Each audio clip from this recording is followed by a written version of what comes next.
दोस्तों, क्रिटिसिज्म जो है डिवाइड किया गया है 2 फील्ड्स में। तो दोस्तों, वैसे तो मैं आपको पहले ही बता चुका हूँ कि क्रिटिसिज्म, इंटरप्रिटेशन एंड जज, ये 2 फील्ड्स में क्रिटिसिज्म का मेन वर्क होता है। एक इंटरप्रिटेशन करना, एक्सप्लेन करना किसी वर्क को।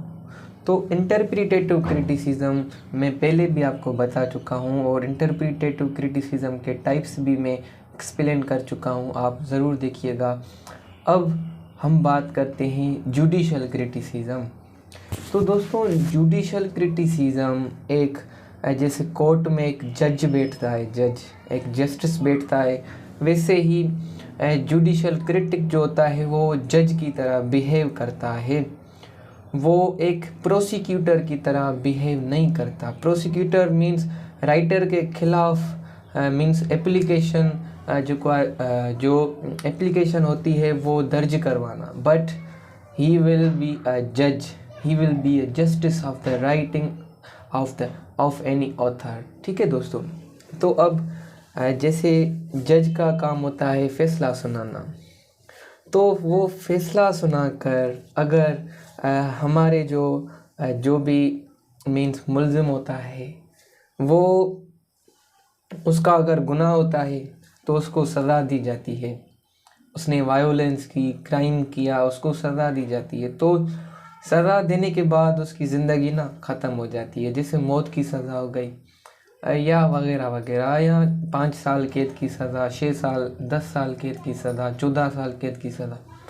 तो हमारे यहाँ भी एक जो क्रिटिक होता है वो किसी वर्क को, जुडिशल क्रिटिक किसी वर्क को बर्बाद कर सकता है और उसको सजा भी सकता है, क्योंकि रीडर्स जो होते हैं ना वो राइटिंग देखते हैं क्रिटिक की कि क्रिटिक क्या कहता है, जुडिशल क्रिटिक क्या कहता है इस वर्क के बारे में, इस वर्क की तारीफ़ करता है, इस वर्क की जो है वो मीन्स गिला करता है, क्या करता है, उसकी उस वर्क को कैसे जज करता है। तो जुडिशल क्रिटिक की एक बहुत बड़ी रिस्पॉन्सिबिलिटी होती है, ये बहुत इम्पोर्टेंट क्रिटिसिज्म होता है जिसमें जुडिशल क्रिटिक को संभाल के बहुत मीन्स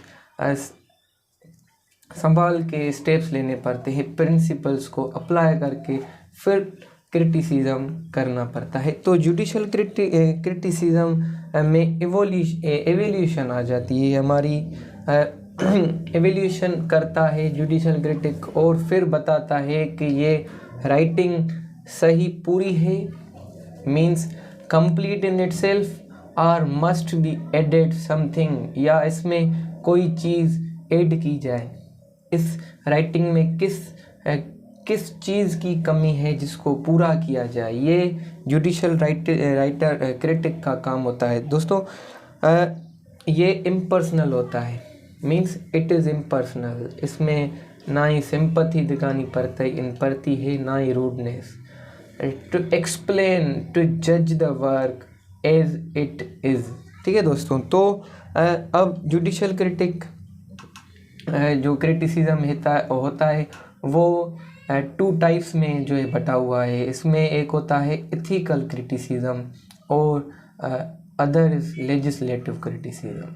सो एथिकल क्रिटिसिज्म में ऐसा होता है कि क्या ये वर्क जो है मोरलिटी पे बात करता है। तकरीबन all the works are moral, but some works are means rude, nude etcetera. So उसकी बात करता है कि ये आइदर इथिकल क्रिटिसिज्म होता है कि ये इथिकल बातें कर रहा है या नहीं, और and other thing is legislative, means legislation. Either work is rhetoric, means rhetoric or not, कि ये वर्क पढ़ने के लायक है या नहीं, इस वर्क के स्टैंडर्ड्स क्या हैं, इस वर्क के स्टैंडर्ड्स क्या है, लेवल है, इफ़ेक्टिव है, ये राइटर के माइंड तक रीडर के माइंड तक पहुंच सकता है, ये वर्क इफ़ेक्ट कितना रखता है, ये लेजिस्लेशन में होता है। तो दोस्तों, लेजिस्लेटिव क्रिटिसिज्म में हम क्या करते हैं, to frame your style to perspicuity, अपना स्टाइल प्रोस्क्यूरिटी पे रखो कि दूसरा जो है वो समझ जाए कि ये वर्क इफ़ेक्टिव है, ये वर्क ऐसा वैसा वर्क नहीं है, ये वर्क काम वाला वर्क है, ये वर्क जो है अपना जो है मुकाम रखता है, अपनी लेवल रखता है। और good writing means fall in 5 points. तो गुड राइटिंग जो होती है वो क्रिटिक एक किस्म का जज करता है, लेजिस्लेटिव क्रिटिक और जुडिशल क्रिटिक वो जज करता है गुड राइटिंग को 5 पॉइंट्स को देखते हुए।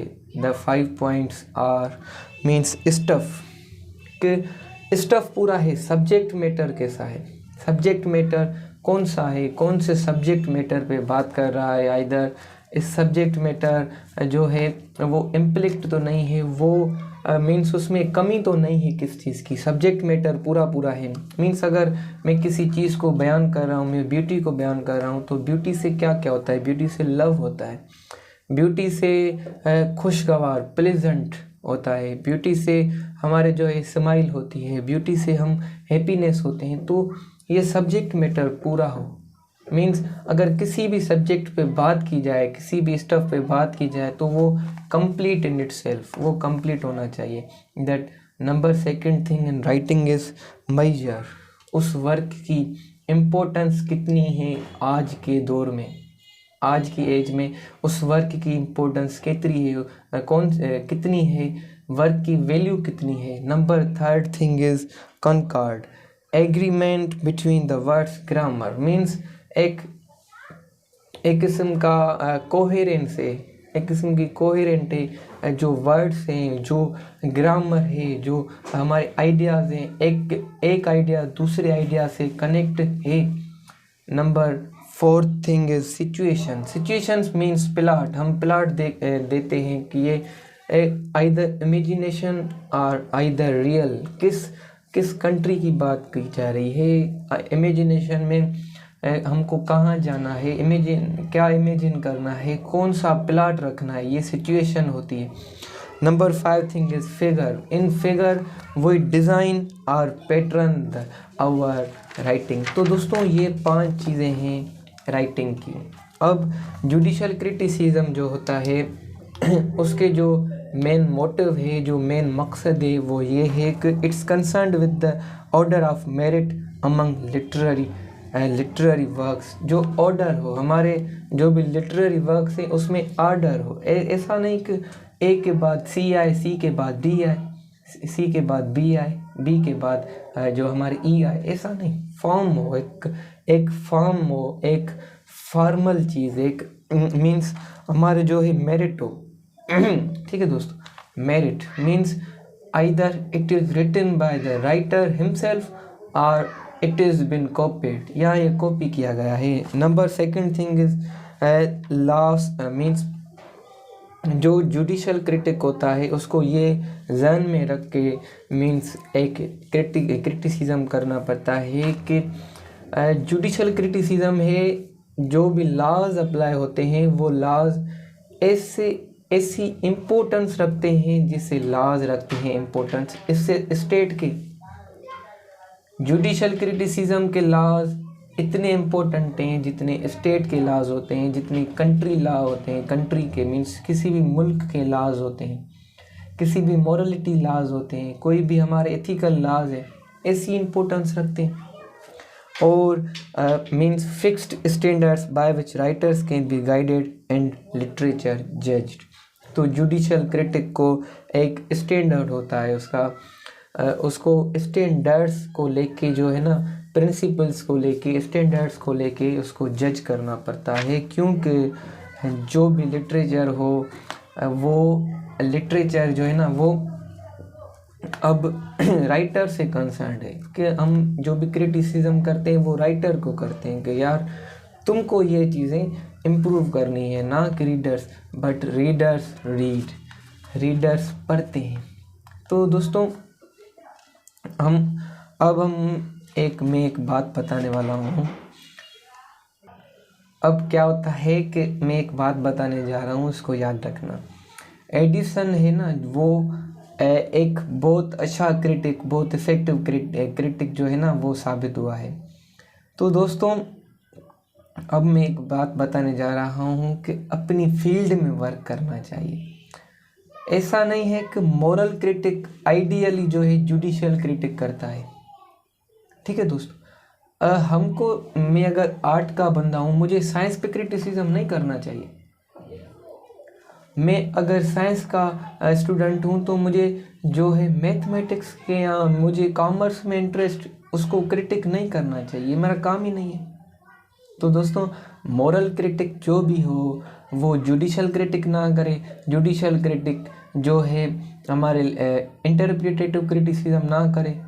और इंटरप्रिटेटिव क्रिटिसिज्म बुक रिव्यू करता है तो उसको सीखना चाहिए, जैसे राइटिंग सीखी जाती है क्रिटिसिज्म भी सीखा जाए। तो दोस्तों एडिसन बहुत अच्छा क्रिटिक हुआ है। वो जब छोटा था, उसके चाइल्डहुड में उसको यही पता था कि होमर, इलियाड, एरिस्टोटल, सुकरात बहुत अच्छा राइटर है, उसकी बहुत प्रेज होती है, बहुत तारीफ होती है, एडमायरेशन होती है। तो वो जब जॉन मिल्टन की राइटिंग जो हमारी वो पैराडाइज लॉस्ट, उसको उस पर क्रिटिक कर रहा था कि ये एपिक पोइट्री है, तो उसने कहा कि ये पोइट्री जो है ये इतनी इम्पोर्टेंस नहीं रखती, ये क्रिटिसिज्म ऐसे नहीं किया जाता। आप अपने पास्ट को छोड़ के, क्योंकि एरिस्टोटल बहुत अच्छा राइटर था, माना होमर अच्छा राइटर है, but Milton has his own importance. तो मिल्टन को ये इतनी इम्पोर्टेंस नहीं दे रहा था। तो दोस्तों ऐसा नहीं है कि अगर पास्ट में अच्छे राइटर्स हुए हैं तो आज नहीं हो सकते, आज हैं। आज विलियम शेक्सपियर को इतनी इम्पोर्टेंस नहीं दे रहा था एडिसन। तो William Shakespeare is the evergreen writer of all the ages. So Aristotle और मिल्टन को एरिस्टोटल और शेक्सपियर को कंपेयर करना है तो राइटिंग की टाइप को देखना पड़ता है, एज को देखना पड़ता है। तो जुडिशियल क्रिटिक अगर कोई भी करता है तो स्टेप्स संभाल के लेना चाहिए। It's of importance. Thank you for watching.